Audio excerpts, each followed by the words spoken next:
Il y a une petite bête qui rôde dans nos maisons et qu'on préférait ne jamais croiser, c'est la scutigère vélote. D'un seul coup d'œil, on est tout de suite convaincu que cet animal court beaucoup trop vite pour être honnête. Mais laissez-lui quelques minutes pour essayer de se racheter, parce que tous nos a priori sur la scutigère sont faux. Je m'appelle Jessica, je suis vidéaste web et éleveuse d'arthropodes, et mon défi dans la vie, c'est d'apprendre aux gens à mieux connaître les petites bêtes qui les entourent.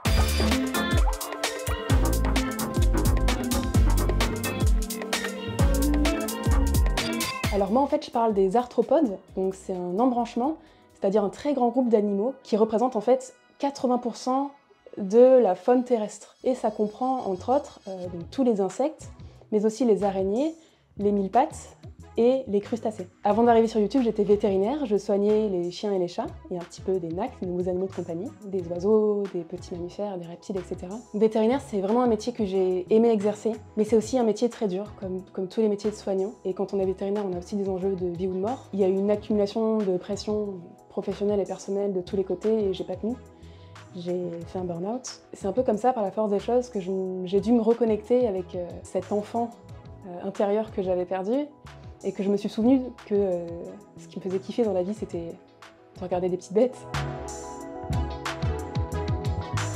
Ma passion des petites bêtes, elle est arrivée en plusieurs étapes en fait. J'ai eu la chance de grandir avec un grand jardin et je passais des après-midi à contempler tout ce qui s'y passait, à soulever les cailloux, à regarder les petites bêtes, à regarder comment elles fonctionnaient. Et ça a aussi été au travers de rencontres, notamment de mon conjoint, qui m'a initiée à l'élevage de ces animaux. Et j'ai découvert qu'on pouvait avoir des animaux de compagnie qui étaient beaucoup moins demandants, qui avaient beaucoup moins de besoins et qui en fait pouvaient nous apporter tout autant d'émerveillement. Et j'ai eu envie d'en parler en fait parce que, par exemple, si je fais une recherche sur les cloportes, tout ce que j'ai trouvé à l'époque c'était comment s'en débarrasser, comment les exterminer, et c'était tout l'inverse que j'avais envie d'apprendre. Donc j'ai lancé la chaîne Therapodia il y a 2 ans sur Instagram, et depuis 1 an je suis présente sur YouTube où je fais des formats un peu plus longs. Et donc le premier point ça a été d'apprendre aux gens à se défaire justement de ces craintes, de ces anxiétés qui sont permanentes en fait si ça nous arrive, parce que les petites bêtes elles sont partout autour de nous et ça peut être très handicapant. Je veux apprendre aux gens à voir les choses différemment, parce que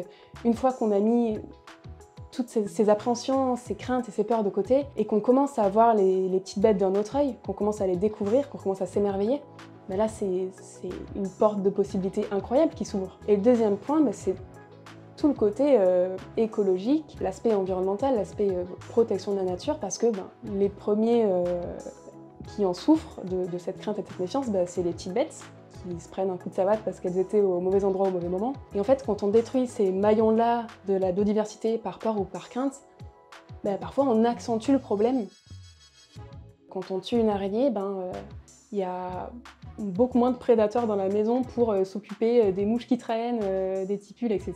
Parmi toutes les petites bêtes qu'on peut croiser dans nos logements, il y en a une de particulièrement mystérieuse, presque légendaire si on se fie à son nom, c'est le poisson d'argent. Il est grand, il est fin, il se cache probablement dans votre jardin, c'est le phasme. Le phasme est un insecte tellement doué pour le camouflage qu'on lui donne généralement le nom de ce à quoi il ressemble. Mon dernier concept sur YouTube, c'est une série de vidéos qui s'appelle 4 minutes pour comprendre le nom d'une petite bête. C'est quelque chose que j'avais très envie de faire parce que y a plein de gens qui ont des questions sur des animaux qui vivent dans leur maison, et donc j'avais envie de rendre tout ce savoir très accessible pour que n'importe qui a une question sur une petite bête qui vient de croiser puisse facilement trouver des réponses. J'ai fait une vidéo sur le poisson d'argent, sur la scutigère véloce, et c'est sur ces animaux-là qu'il y a le plus d'enjeux en fait, c'est sur les animaux qui nous font le plus peur qu'il faut le plus communiquer. Alors les réactions dans les commentaires sont étrangement assez positives. C'est des gens qui sont heureux d'apprendre que c'est pas dangereux, que d'en avoir ça veut dire qu'on a un environnement qui est équilibré